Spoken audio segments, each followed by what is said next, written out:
Hey, what's up you guys, it's Steph, and yep, we're here with another wrap-up because the last wrap-up video I did was only wrapping up the reading rush. I need to wrap out the whole month because I read 12 books and it's insane. Yeah guys, this was possibly the best reading month I've ever had. I don't think I've ever read 12 books. I've read 11 books a month before, but I've peaked. This is the peak of my booktube career.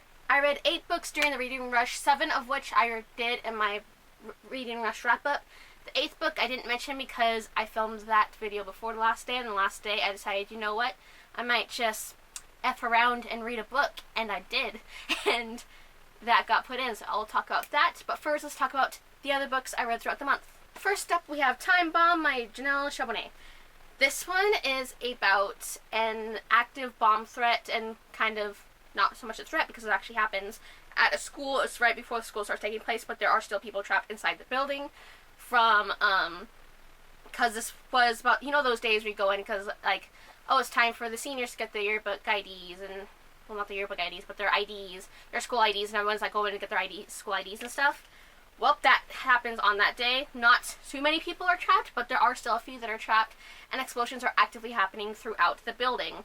This is one of those tall schools, like the fancy ones that has, like, all the steps and stuff. What am I saying? I don't know. Reading rush wiped me out, man. I'm tired. It's been like a week and I'm still tired.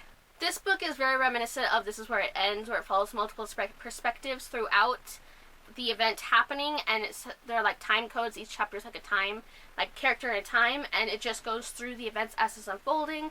We follow these characters as it's unfolding, and it was okay. There was a lot of like repeats. It was very repeaty at points, like, you know what, this is what I have to do, and this is what I'm gonna do, and this is, you know, the beginning trying to set up, like, everyone's a suspect. We go on, and you kind of expect same kind of reactions to, holy crap, my school is kind of exploding, and stuff is happening, so that I can understand. The beginning was kind of meh. Then we just have some, like, because there is a Muslim kid in this, and of course this character's like, well, it was you, wasn't, like, automatically targeting him because of his race. I was just like, really, can we just not have that trope, please? Because he turns out to be the best character, and they shit on him a lot of the book, and it hurts. It's very sad, but I don't know.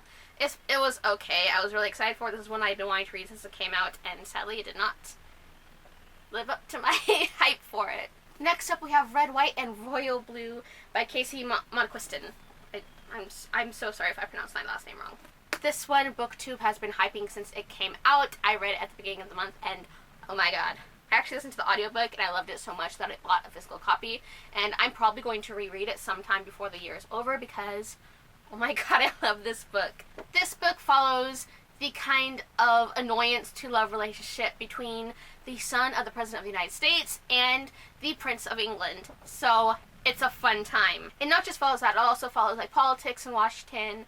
It's such a not politically charged, but there's like politics in the background happening. And this is the kind of story that I've been looking for. I've been wanting to read, especially with how terrible the world is right now. Just more like political stories and more stories that like have young people in politics and actively like following their beliefs, and this was a perfect example of that, and I really loved it, and I almost cried in public at the ending. If you have read this book and you know what's going on. Yeah. Amongst the love story is also following his mother's re-election campaign, and at the very end, that is what almost brought me to tears. Not the relationship, although the relationship is absolutely beautiful. Just, I was thrown back into the headspace that I was in during the 2016 presidential election, and let me tell you, I wish it had gone out differently. I wish it had gone. This book just, like, it destroyed me. I loved it so much. This is probably the best book I've read all year, and I don't know if I'll ever read a book that can live up to this, or that can ever, like, say, if you like this, you might like this. Like, this is such a good story. It's absolute insanity. I think you might be able to guess I gave it 5 stars. The next couple of books I'm going to talk about, I don't have the names of the authors because in my bullet journal I don't write the authors' names, although I probably should. I just write the name of the title of the book, how many pages, the stars, and what date I read them. So peek at my bullet journal. Hello. And, yeah, let's talk about those. So the book I actually read before I read White and Royal Blue was Undead Girl Gang by, isn't the author Lily Anderson? I believe so. This one follows a girl whose best friend dies, so she tries to bring her back from the dead to find out how did she die. There's no way this was a suicide like the police are labeling it. There has to be something deeper.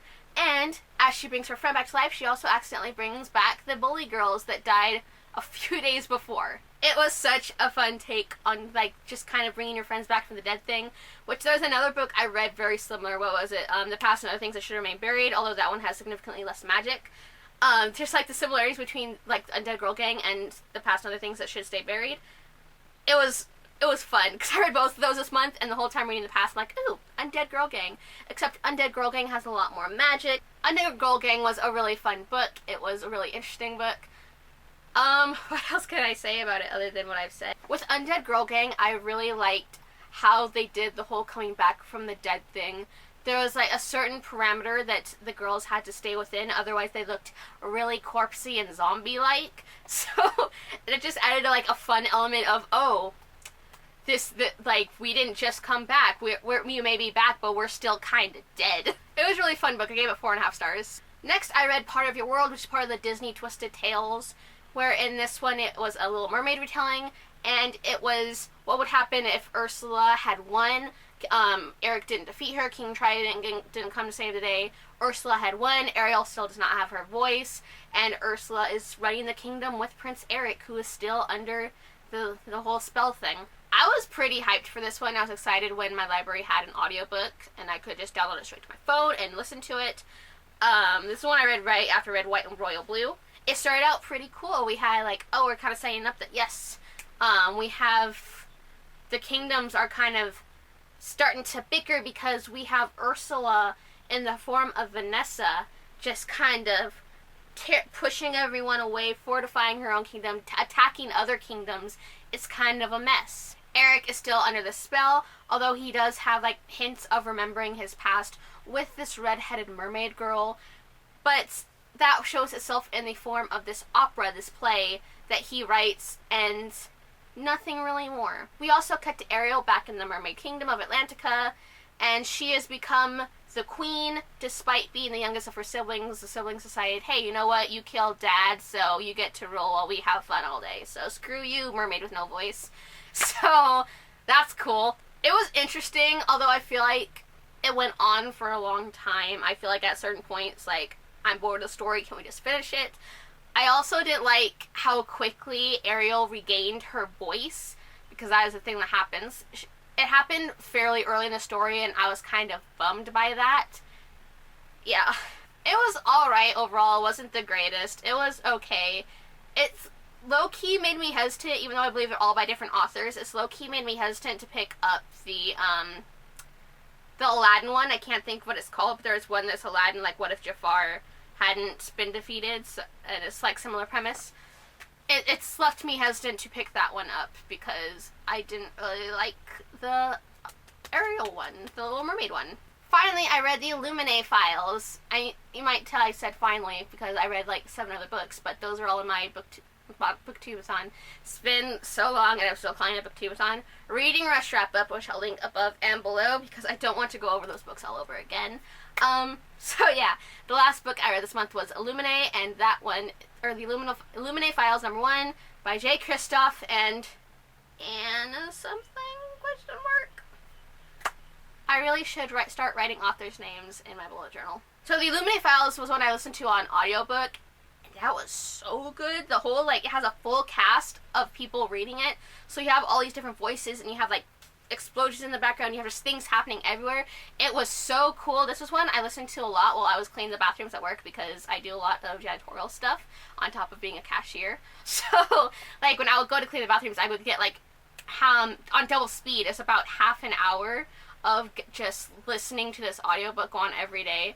And then, like I said, during the reading rush, I restarted it and just finished it. So, it was cool.